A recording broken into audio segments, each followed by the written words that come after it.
अंतिम यात्रा।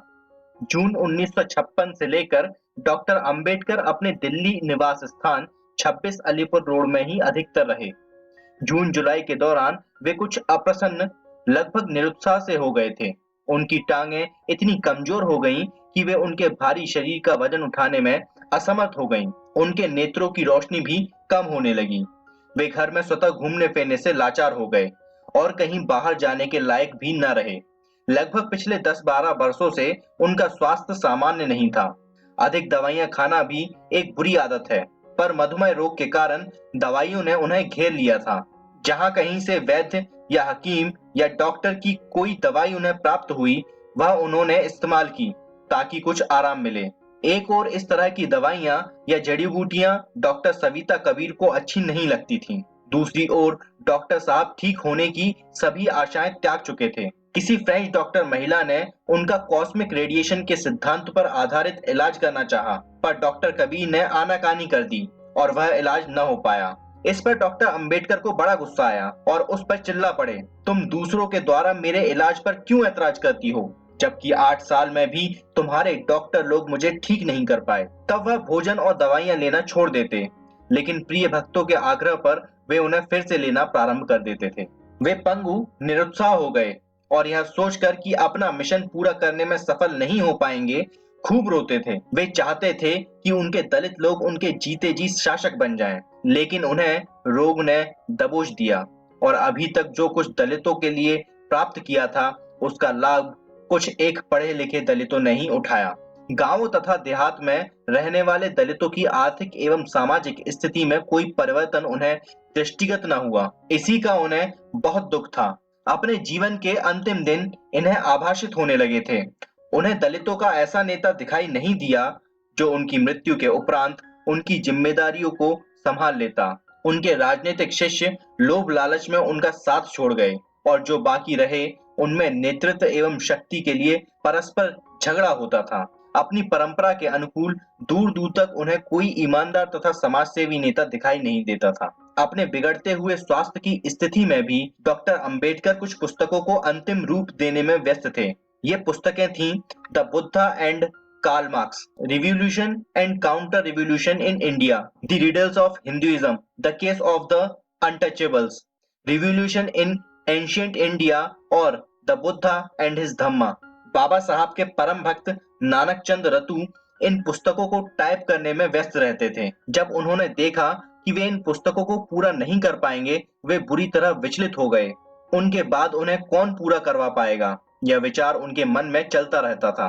भीमराव की इच्छा थी कि देश की सेवा और की जाए, पर उन्हें दुख था कि संसद तथा बाहर गैर दलित लोग उन बातों को सुनने के लिए तैयार नहीं थे जिनकी संगति प्रधानमंत्री के विचारों से न हो। एक दिन रतु को उन्होंने कहा, ऐसे देश में जन्म लेना महापाप है जहाँ के लोग इतने अधिक पक्षपाती हों। फिर भी चारों ओर से मेरे पर गालियों की बौछार के बावजूद मैंने बहुत कुछ किया है। मैं अपनी मृत्यु तक अपना काम करता ही रहूंगा। इतना कहते कहते उनकी आंखों में अश्रु भर आए। रतु, तुम मेरे लोगों से कहना कि जो कुछ मैंने किया है वह बहुत सी मुसीबतों और कठिनाइयों के माध्यम जीवन भर अपने विरोधियों से जूझते रहने के बाद किया है।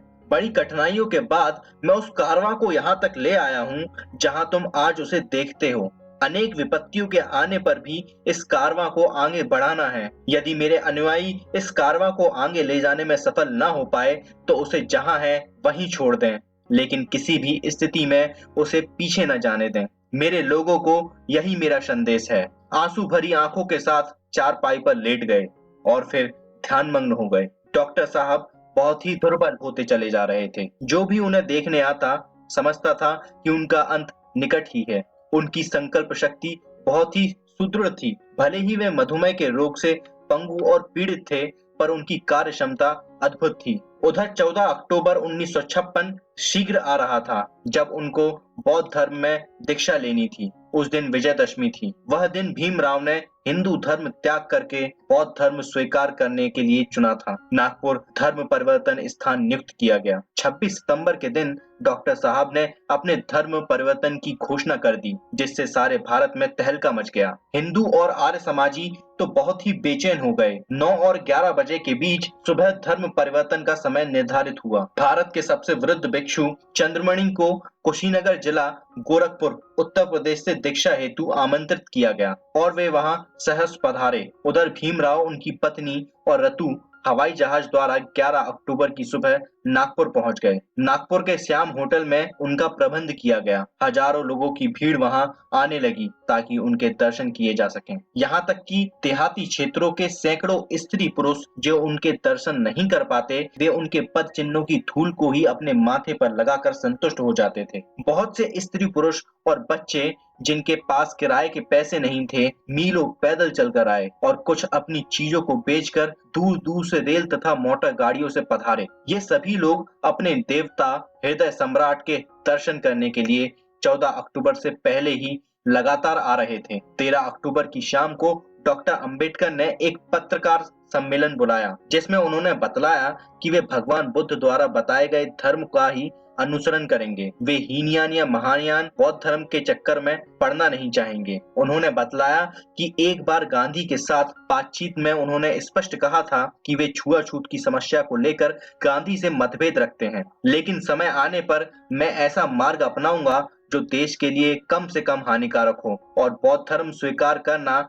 सबसे बड़ा लाभ है जो मैं देश के प्रति कर रहा हूँ, क्योंकि बौद्ध धर्म भारतीय संस्कृति का अपृथक अंग है। मैंने इस बात का ध्यान रखा है कि मेरे धर्म परिवर्तन से इस भूमि की संस्कृति एवं इतिहास की परंपरा को कोई हानि नहीं पहुंचे। उन्होंने बतलाया कि आने वाले वर्षों में धर्म परिवर्तन का आंदोलन बहुत व्यापक रूप से चलेगा और उनके समस्त अनुयायी, यहाँ तक कि ब्राह्मण भी उनका अनुकरण करेंगे। उसी पत्रकार सम्मेलन में उन्होंने यह भी बतलाया कि वे ऑल इंडिया रिपब्लिकन पार्टी की स्थापना भी करेंगे, जो उन सब स्त्री पुरुषों को अपने में शामिल करने के लिए आमंत्रित करेगी, जिसकी भ्रातृभाव, समानता तथा स्वतंत्रता के सिद्धांत में पूर्ण आस्था हो। डॉक्टर साहब में धर्म एवं राजनीति दोनों के कार्यों को संभालने की इच्छा थी और ऐसा करने के लिए वे समर्थ थे। उन्होंने यह भी घोषणा की कि वे आगामी चुनावों 1956 में कहीं उपयुक्त चुनाव क्षेत्र से लोकसभा के लिए उम्मीदवार होंगे। 13 अक्टूबर की रात को डॉक्टर अंबेडकर और उनके निकट साथियों के साथ इस बात को लेकर कि धर्म परिवर्तन को आगामी चुनावों तक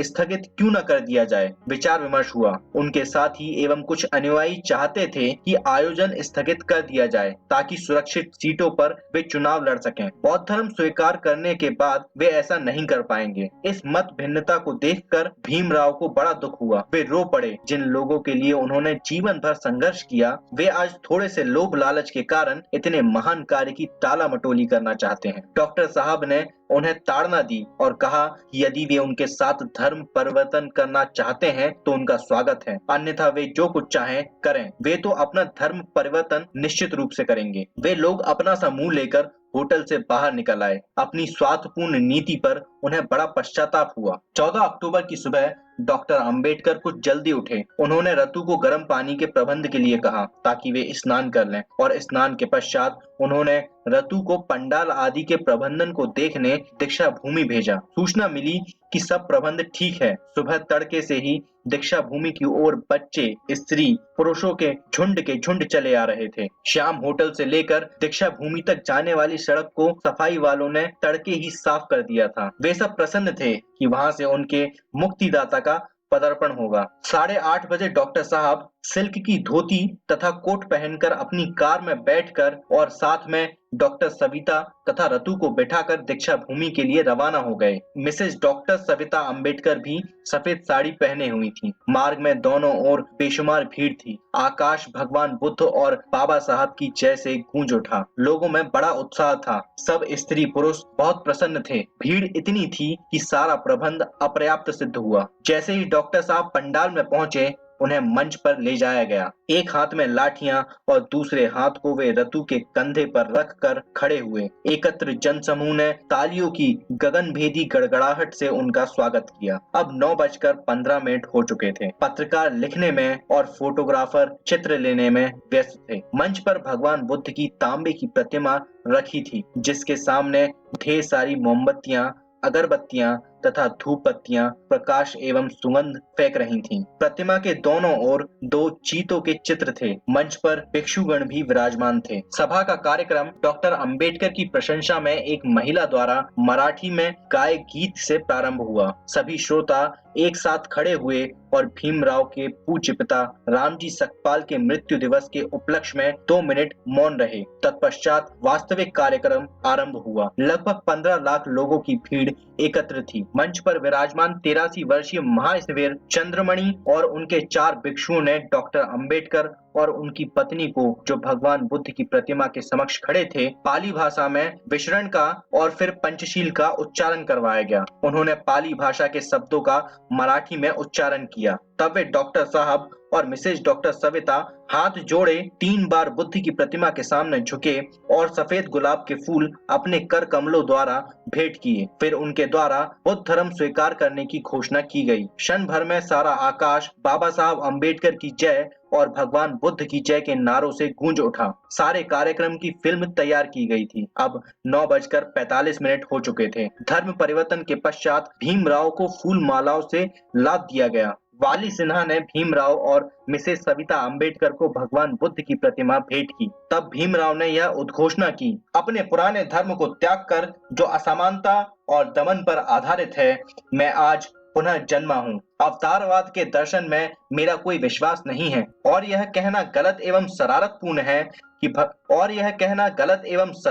है कि भगवान बुद्ध विष्णु के अवतार थे। मैं अब किसी भी हिंदू देवी देवता का पुजारी नहीं हूँ। मैं श्रद्धा की क्रिया नहीं करूंगा। मैं भगवान बुद्ध के अष्टांग मार्ग का पूर्णतः अनुसरण करूंगा। बौद्ध धर्म एक सच्चा धर्म है और मैं अपने जीवन को ज्ञान, सम्यक मार्ग तथा दया के सिद्धांत के अनुसार संचालित करूंगा।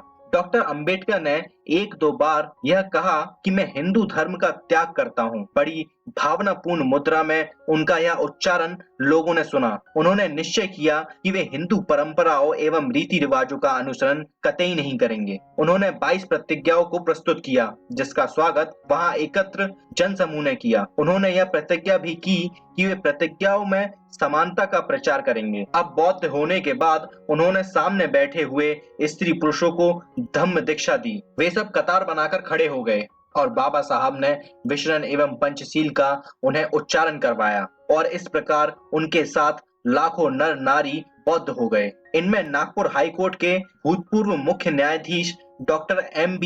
नियोगी भी सम्मिलित थे। सारा कार्यक्रम 10:30 बजे समाप्त हुआ। सम्राट अशोक के पश्चात यह प्रथम ऐतिहासिक घटना थी जब इतने लाख स्त्री पुरुषों ने अपने मुक्तिदाता के कहे अनुसार बौद्ध धर्म को अंगीकार किया, जिससे सारे भारत और एशिया में तहलका मच गया था। 15 अक्टूबर को डॉक्टर अंबेडकर ने उसी दीक्षा भूमि में बहुत से अपने अनुयायियों को बौद्ध धर्म में दीक्षित किया और कहा कि दलित लोगों को जो सरकारी सुविधाएं प्राप्त हैं, धर्म परिवर्तन के साथ समाप्त नहीं होंगी। वर्तमान संविधान में जो सुविधाएं मिली वह उन्हीं के परिश्रम का फल है और वे उन्हें फिर से दिलाने का सामर्थ्य भी रखते हैं। डॉक्टर साहब ने नव बुद्धों को यह स्मरण दिलाया कि सन 1935 में जो उन्होंने प्रतिज्ञा की थी, यद्यपि मैं हिंदू पैदा हुआ हूँ लेकिन हिंदू के रूप में मरूंगा नहीं, वह पूर्ण हुई। उन्हें अत्यधिक संतुष्टि मिली कि उनकी वर्षों पुरानी प्रतिज्ञा अंततः पूरी हुई, पर प्रतिज्ञा की संपूर्ति ने सभी के कंधों पर एक भारी जिम्मेदारी डाल दी थी, जिसे निभाना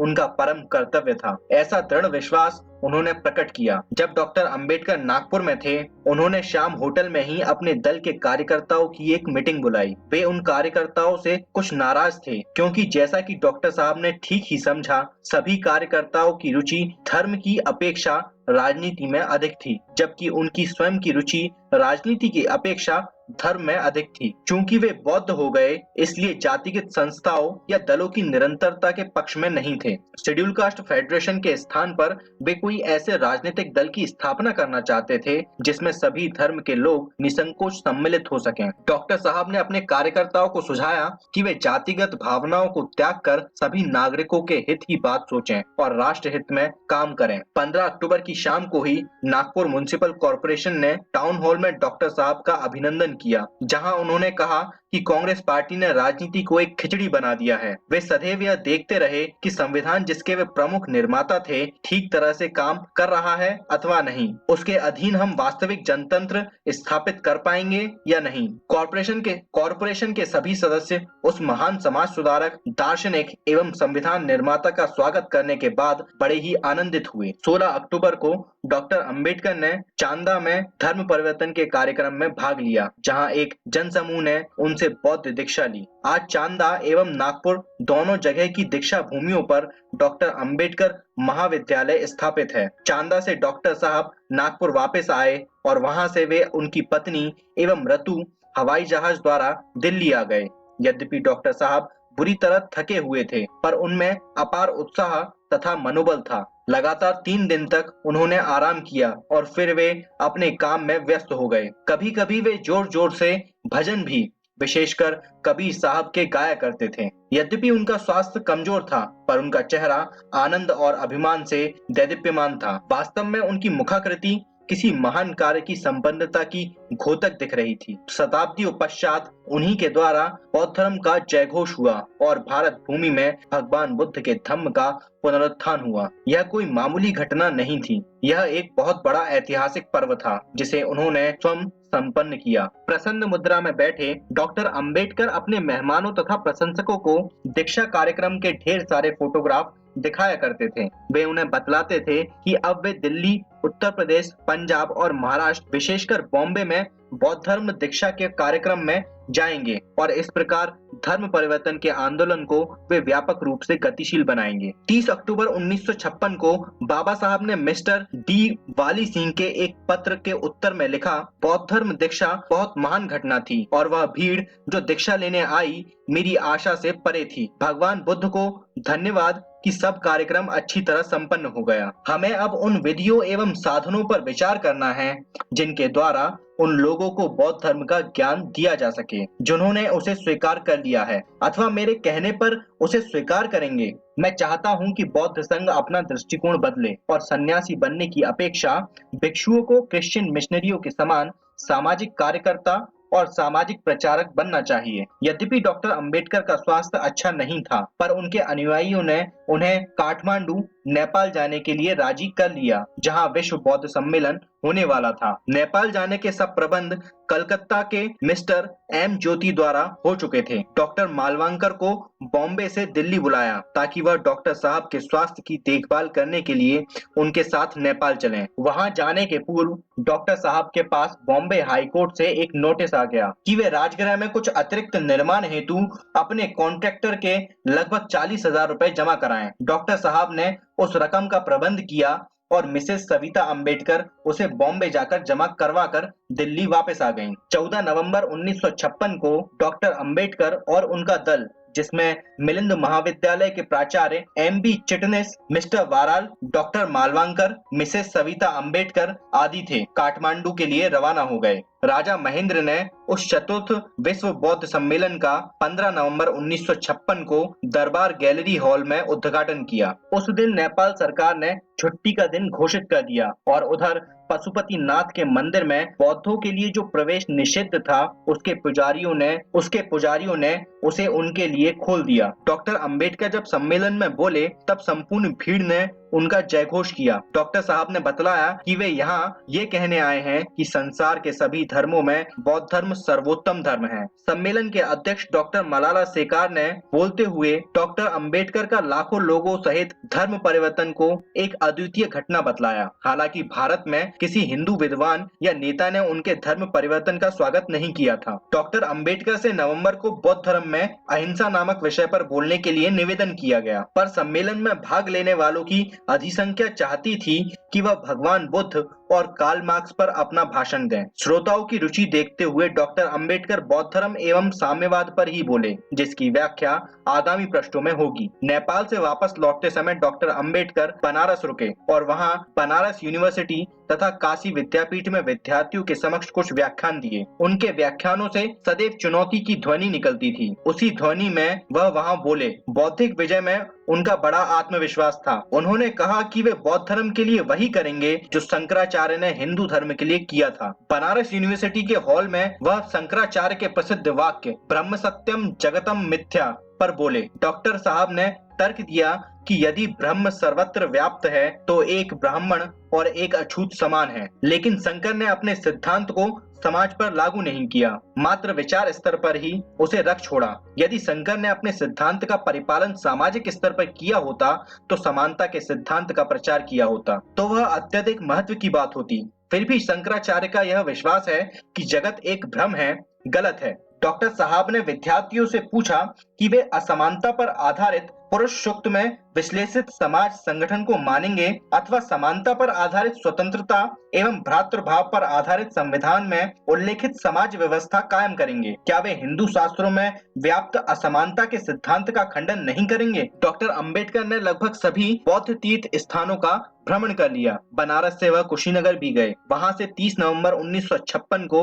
वह हवाई जहाज द्वारा दिल्ली लौट आए। दिल्ली आते ही उन्होंने रतु से अपने कुत्ते के स्वास्थ्य एवं बॉम्बे में चल रहे सिविल सूट के विषय में पूछताछ की। संभवतः उत्तर अनुकूल नहीं मिला और निवास स्थान पर पहुंचते ही वह दुखी निरुत्साह दिखाई पड़े। उस समय उनकी कोठी में मिसेस सविता अंबेडकर के पिता, भाई और डॉक्टर मालवांकर ठहरे हुए थे। डॉक्टर साहब बुरी तरह थके हुए थे। उन्होंने रतु को कहा कि वह उस रात वहीं ठहर जाए। रतु वहीं ठहर गए। डॉक्टर अंबेडकर 1 दिसंबर को 7:15 पर उठे, स्नान किया, चाय का एक प्याला पिया, फिर वह अच्छा महसूस करने लगे। शाम को डॉक्टर अंबेडकर ने मथुरा रोड पर लगी बुद्धिस्ट आर्ट गैलरी को बड़ी रुचिपूर्वक देखा। बाहर आए और कार में बैठकर घर के लिए रवाना हो गए। मार्ग में कॉटन प्लेस की बुक शॉप पर रुके और कुछ नई पुस्तकों को उन्होंने अपने निवास स्थान पर भेजने का ऑर्डर दिया। 2 दिसंबर को डॉक्टर अंबेडकर ने अशोक विहार पर दलाई लामा के स्वागत में, जो बोध गया में होने वाली 2500वीं बुद्ध जयंती के उपलक्ष्य में भारत पधारे थे, एक आयोजन में भाग लिया। शाम को वह अपनी कोठी के लॉन में आराम कुर्सी पर बैठे घंटों अपने भक्तों तथा आगंतुकों से बातचीत करते रहे। वहीं बैठकर उन्होंने अपना रात्रि का भोजन किया। लगभग वह 10:30 बजे सो गए। अच्छी तरह नींद भी आई, किंतु सुबह उठते ही उन्होंने कुछ थकान महसूस की। अपने नौकरों को बुलाया। उन्होंने वहीं लॉन में उनकी कुर्सी डाल दी और बाबा साहब कुछ धूप में आराम की मुद्रा में पड़े रहे। वहीं मिसेस अंबेडकर के भाई बालू कबीर ने बाबा साहब के कुछ चित्र खींचे। एक ग्रुप फोटो भी हुआ जिसमें मिसेस सविता अंबेडकर, उनके पिता केवी कबीर और डॉक्टर मालवांकर सम्मिलित हुए। उसी दिन शाम को काफी रात गए। डॉक्टर अंबेडकर एक हाथ में सोटा तथा दूसरा हाथ रतु के कंधे पर रख के अपनी माली को देखने गए, जो 3 बजे से बुखार में था। वह वहीं कोठी के आउट हाउस में रहता था। उस वृद्ध माली को बुखार था और कफ आता था। बेचारा माली बड़ा भयभीत था कि कहीं उसकी नौकरी न छूट जाए और यदि वह मर गया तो उसकी वृद्ध विधवा पत्नी का क्या होगा? वह सड़कों पर भटकती घूमेगी। अपने बिस्तर पर पड़े उसने बाबा साहब को नमस्कार किया और थोड़ा सा मुस्कुराकर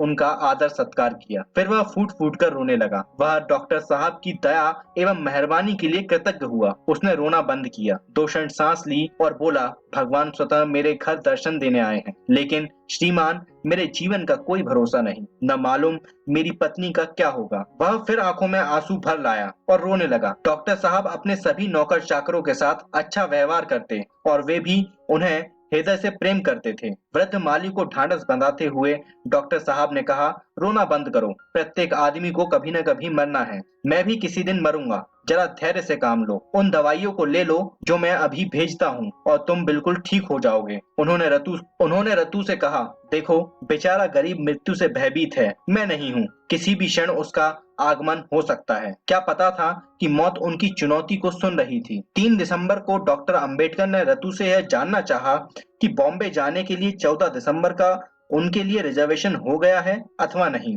वह 16 दिसंबर को वहां धर्म परिवर्तन की दीक्षा देने वाले थे। तत्पश्चात उन्होंने अपनी लाइब्रेरी से मार्क्स की द कैपिटल पुस्तक को निकाला और फिर अपनी पुस्तक the Buddha and Karl Marx के अंतिम अध्याय को पूरा किया। उसे रतु को टाइप करने के लिए दे दिया। 4 दिसंबर को डॉक्टर अंबेडकर राज्यसभा में भी गए। वह राज्यसभा के सदस्य थे। वहां अपने साथियों के साथ उन्होंने बातें की और कुछ गंभीर विचार विमर्श भी किया। कौन जानता था कि यह उनका राज्यसभा में अंतिम आना होगा। शाम को उन्होंने 2 महत्वपूर्ण पत्र टाइप करवाए, एक आचार्य पी.के. आत्रे और दूसरा श्री एम.एस. जोशी को। ये दोनों ही महाराष्ट्र की राजनीति में महत्वपूर्ण व्यक्ति थे। डॉक्टर साहब द्वारा उन्हें पत्र लिखने का उद्देश्य यह था कि वे उनके नए दल रिपब्लिकन पार्टी में सम्मिलित हो जाएं। यद्यपि डॉक्टर अंबेडकर और अन्य लोग 14 दिसंबर को बॉम्बे जाने वाले थे, लेकिन कुछ कारणों से कार्यक्रम बदल गया था। मिसेज अंबेडकर के पिता, उनका भाई और एक कोई श्री जाधव 4 दिसंबर को ही ट्रेन द्वारा बॉम्बे रवाना हो चुके थे। डॉक्टर साहब ने हवाई जहाज से ही जाना निश्चित किया था, क्योंकि ट्रेन के सफर डॉक्टर साहब ने हवाई जहाज से ही जाना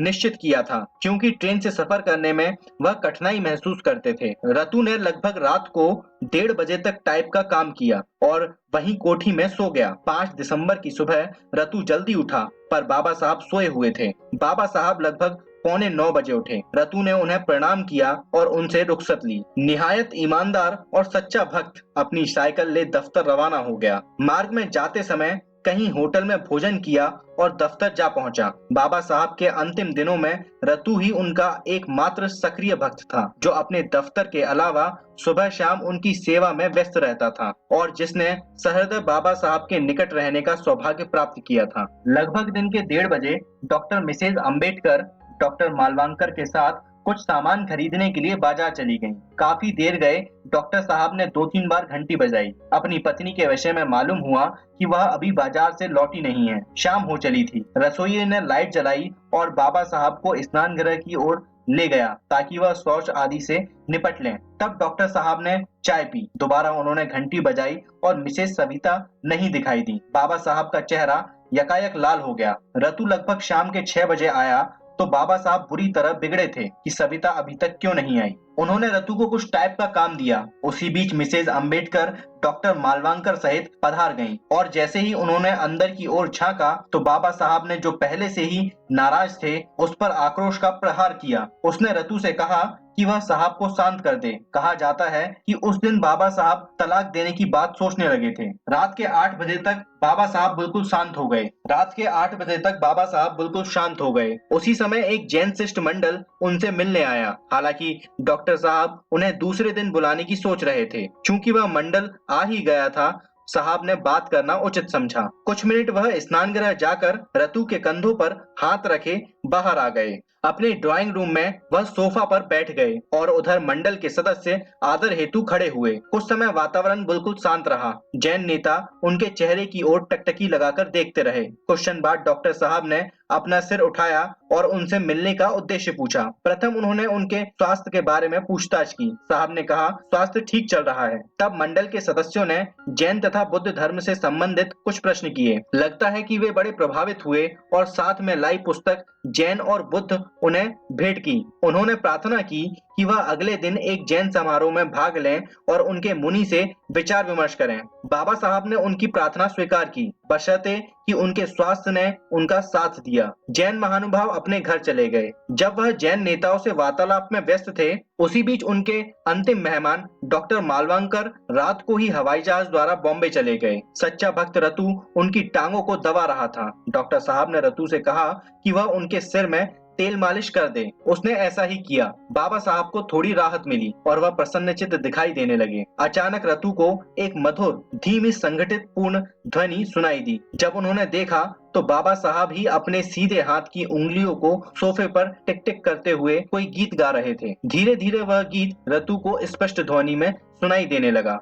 गीत की पंक्तियां जब बिल्कुल साफ सुनाई देने लगी तो पता लगा वह बुद्धम शरणम गच्छामि की ध्वनि सुन रहे थे। बाबा साहब ने रतु को कहा कि वह उसी गीत का रिकॉर्ड उनके रेडियोग्राम पर चढ़ा दे और बड़े ही भक्ति भाव से बाबा ने वह गीत सुना। उसी बीच उनका रसोइया सुदामा आ पहुंचा और सूचना दी कि उनका भोजन तैयार है। डॉक्टर साहब ने कहा कि वह थोड़ा सा चावल खाएंगे और कुछ नहीं। वह अब भी गीत की मधुर ध्वनि से ध्यानमग्न थे। कुछ क्षणों में सुदामा वापस आ गया और बाबा साहब भोजन कक्ष में जाने के लिए उठ खड़े हुए। रतु के कंधों पर हाथ रखकर वह कुछ अलमारियों के पास गए और 2-4 पुस्तकें अपने हाथों में ले ली। अन्य किताबों पर भी उनकी दृष्टि पड़ी, जिनको उनकी टेबल पर रखने के लिए उन्होंने रतु से कहा। वह और गहरी दृष्टि विभिन्न ग्रंथों पर डालते रहे। वहीं तो उनके वास्तविक जीवन साथी थे। रतु की सहायता से रसोई घर की ओर मुंह कर अपनी कुर्सी पर बैठ गए। उन्होंने थोड़ा सा भोजन लिया और रतु को सिर दबाने के लिए कहा। तब तक एक सोटे की सहायता से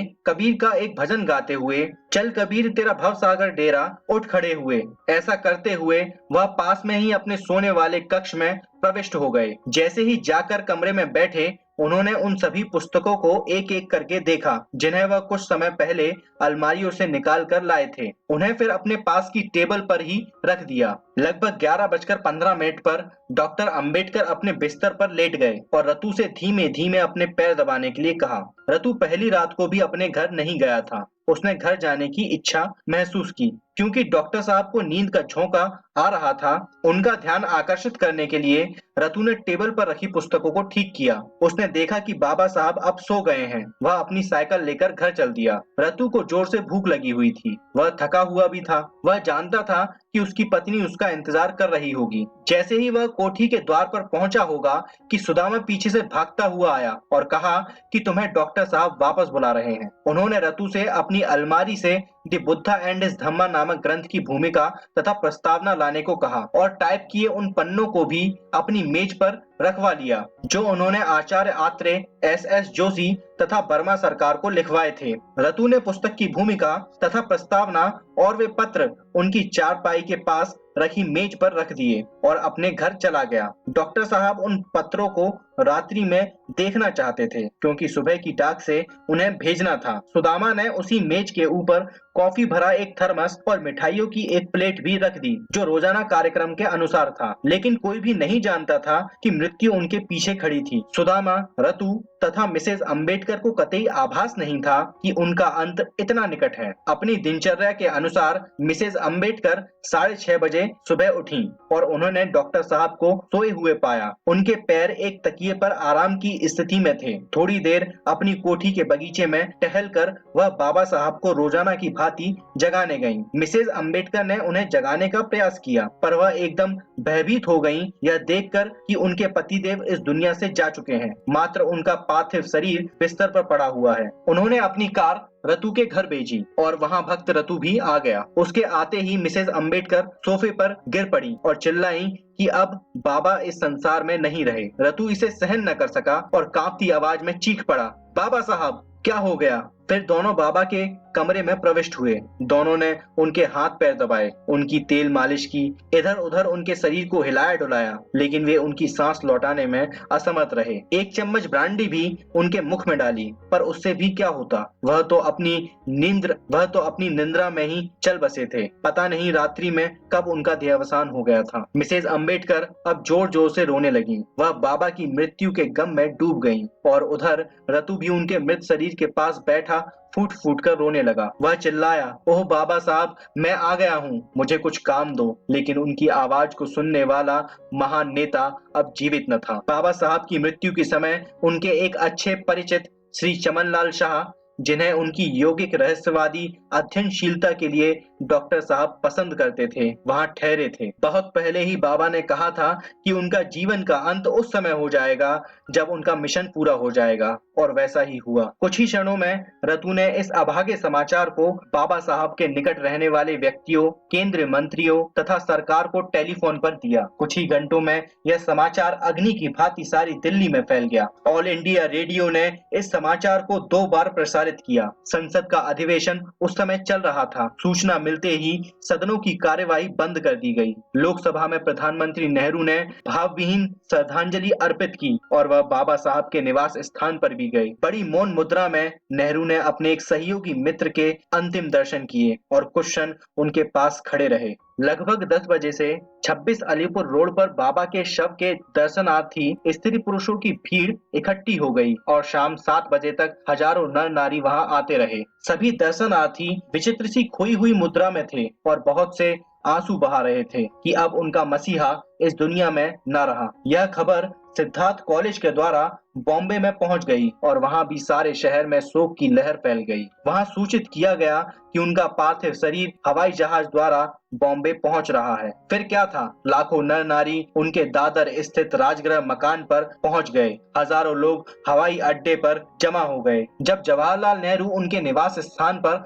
अंतिम दर्शन के लिए पहुंचे तो उन्होंने बाबा साहब के बारे में बहुत सी जानकारी की कि उनकी मृत्यु कैसे, कब और किन परिस्थितियों में हुई। बाबा की उम्र भी पूछी। श्री सोहनलाल शास्त्री ने इन सब का उत्तर दिया। उनकी आयु लगभग 65 वर्ष की थी और वह मधुमेह के रोगी थे। उसी रात बाबा साहब ने उनके महान ग्रंथ भगवान बुद्ध और उनका धम्म की भूमिका लिखी, जिसे टाइप करवाया था। यह सुनकर नेहरू जी कुछ क्षणों के लिए स्तब्ध हो गए, क्योंकि वह स्वयं भी तो भगवान बुद्ध के भक्त थे। गृह मंत्री पंडित गोविंद वल्लभ पंत, समाचार मंत्री श्री जगजीवन राम और राज्यसभा के डिप्टी चेयरमैन भी बाबा के निवास स्थान पर अपनी श्रद्धांजलियां अर्पित करने आए। जगजीवन राम जी ने उनके शरीर को बॉम्बे ले जाने के लिए एक डेकोटा हवाई जहाज का प्रबंध रियायती दर पर करवाया। नेहरू तथा इन लोगों ने लोकसभा तथा राज्यसभा के सचिवों और बहुत से संसद सदस्यों ने बाबा साहब के शरीर पर मालाएं चढ़ाई। डेकोटा के जाने का समय रात्रि 10:30 बतलाया गया, अतः बाबा के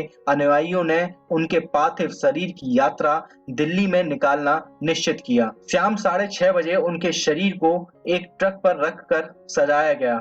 जुलूस 26 अलीपुर रोड से मुख्य बाजारों में होता हुआ सफदरगंज हवाई अड्डे पर पहुंचा। मार्ग में बाबा साहब की जय हो के नारों से सारा आकाश गूंज उठा। उनका शरीर फूल मालाओं से ढक दिया गया था। हवाई अड्डे पर भी लाखों की भीड़ इकट्ठी थी। लगभग 10:30 बजे डेकोटा बाबा साहब के शरीर को लेकर बॉम्बे रवाना हो गया। उस पार्थिव शरीर के साथ बॉम्बे जाने वालों में सर्वश्री सोहनलाल शास्त्री, शंकरानंद शास्त्री, भिक्षु भदंत, आनंद कौशलायन, रतु, सुदामा, मिसेस अंबेडकर आदि थे। सांताक्रूज हवाई अड्डे पर सुबह के 3 बजे से हजारों शोकाकुल नर नारी अश्रुपूरित नेत्रों में बाबा साहब के अंतिम दर्शन हेतु उपस्थित थे। यह विशाल जन समुदाय एक जुलूस में उनके दादर स्थित राजगृह निवास स्थान पर सबके साथ गया। ढेर सारे लोग, नेता तथा विद्वान वहां भी एकत्र थे। सभी शोकाकुल थे। सूर्य निकलने तक तो वहां अपार भीड़ एकत्र हो गई थी। लोगों को इतना असहाय दुख था कि कुछ एक तो मूर्छित हो गए। 7 दिसंबर को उनके सम्मान में सारे बाजार, मिल, फैक्ट्री आदि बंद रहे। 7 दिसंबर के दोपहर तक अंतिम संस्कार के सभी प्रबंध पूर्ण कर लिए गए थे। उनके शरीर को फिर से एक ट्रक पर सजाया गया और उसे फूल मालाओं में लपेटा गया। उनके सर के पास भगवान बुद्ध की एक प्रतिमा रखी गई। शरीर के चारों ओर मोमबत्तियां जलाई गई और धूप बत्तियों से सारे ट्रक को महका दिया गया। लगभग 1:30 बजे जुलूस प्रारंभ हुआ और बॉम्बे के मुख्य बाजारों में होता हुआ दादर शमशान घाट पर पहुंचा। लगभग 5 घंटों तक शहर का यातायात ठप हो गया। सड़कों के दोनों ओर अपार भीड़ कतारों में शोकाकुल खड़ी थी। चारों ओर सफेद पोशाक में स्त्री पुरुष थे। कहते हैं बॉम्बे के बाजारों में सफेद धोतियां समाप्त हो गईं और इतनी भीड़ केवल लोकमान्य तिलक की शव यात्रा में ही इकट्ठी हो पाई थी। शाम के अंधेरे में बाबा के पार्थिव शरीर को चंदन की चिता में रखा गया और उनके एकमात्र पुत्र यशवंत राव ने 7:30 बजे अग्नि संस्कार संपन्न किया। इस अंतिम संस्कार का सारा काम भिक्षु भदंत आनंद कौशलायन ने पूर्णतः बौद्ध रीति से संपन्न किया। जैसे ही अग्नि प्रज्वलित हुई, सभी नर नारी फूट फूट कर रोने लगे। सिटी पुलिस ने अपना बिगुल ध्वनित कर अंतिम आदर प्रदान किया, जो प्रथम बार ही किसी गैर सरकारी व्यक्ति के लिए दिया गया था। 7 दिसंबर 1956 का दिन था जब सांची में बुद्ध की 500वीं जयंती का 8 दिन का कार्यक्रम संपन्न हुआ, जिसमें संभवतः बाबा साहब जाने वाले थे, पर मृत्यु ने उनका मार्ग अवरुद्ध कर दिया। दाह संस्कार के समय भिक्षु भदंत आनंद कौशलायन बोले कि बाबा साहब एक महान नेता, युग पुरुष थे। उन्होंने देश की जीवन भर सेवा की और आज परिनिर्वाण प्राप्त किया। उस समय 2 व्यक्ति और बोले, आचार्य पी.के. आत्रे और दादा साहब गायकवाड़। गायकवाड़ जी ने केवल थोड़े से शब्दों में यह कहा कि 16 दिसंबर को आप लोग बाबा साहब द्वारा दीक्षा में धर्मांतरण करने वाले थे। समय ने उन्हें हमसे पहले ही छीन लिया है, लेकिन उनकी चिता के सामने प्रतिज्ञा करो कि आप उनकी इच्छा पूरी करोगे। और कुछ ही क्षणों में लाखों स्त्री पुरुष बौद्ध हो गए। आचार्य आत्रे ने सिंह गर्जना में बाबा साहब के प्रति भाव भरी श्रद्धांजलि अर्पित। आत्रेय जी ने कहा कि बाबा ने जीवन भर अन्याय, दमन एवं असमानता के विरुद्ध संघर्ष किया। उनका भाषण इतना मार्मिक तथा हृदयस्पर्शी था कि उसे सुनकर वहां समुद्र तट पर बैठी अपार भीड़ दहाड़े मार मार कर रोने लगी। इस प्रकार एक महान युग पुरुष को उनके प्रिय भक्तों ने विदा किया। उनके जीवन की यह अंतिम यात्रा थी, जिसके एक एक क्षण में उनके ऐतिहासिक योगदान की ध्वनि गूंज रही थी, और वह गूंज आज भी करोड़ों नर नारियों के मन मंदिर में विराजमान है, जो सतत प्रेरणा एवं प्रयत्न का स्रोत बन गई है।